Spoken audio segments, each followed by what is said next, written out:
Welcome to our channel. Today we how to uninstall Nexo account, beginner guide step by step clearly.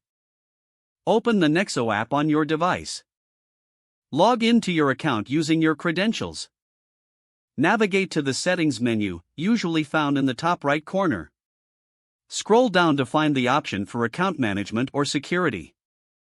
Select the option to delete or uninstall your account.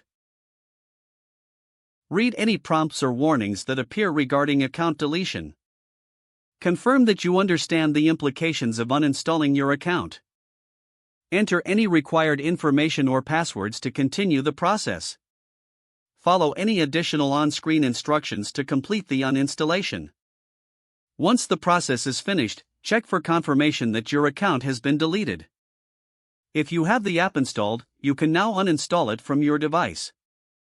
On iOS, hold the app icon until a menu appears and select Remove App. On Android, go to your app drawer, tap and hold the Nexo icon, and select For any future inquiries, consider reaching out to Nexo's support team. If the page does not load, refresh the browser or try again in a private or incognito window.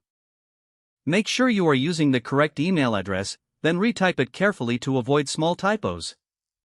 If your password is not accepted, use the reset option and create a new strong password you can remember.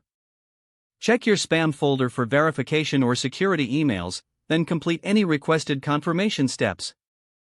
Enable two-factor authentication if available to improve account security and reduce unauthorized access risk.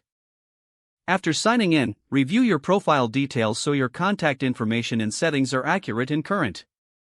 If you see an error message, note it down and try again after restarting your device and internet connection. Log out when you finish, especially on shared devices, to keep your account and payment information secure. If the page does not load, refresh the browser or try again in a private or incognito window. Make sure you are using the correct email address, then retype it carefully to avoid small typos. If your password is not accepted, use the reset option and create a new strong password you can remember. Check your spam folder for verification or security emails, then complete any requested confirmation steps. Enable two-factor authentication if available to improve account security and reduce unauthorized access risk.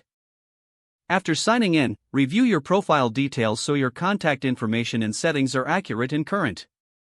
If you see an error message, note it down and try again after restarting your device and internet connection. Don't forget to like this video and subscribe to our channel for more step-by-step tech guides.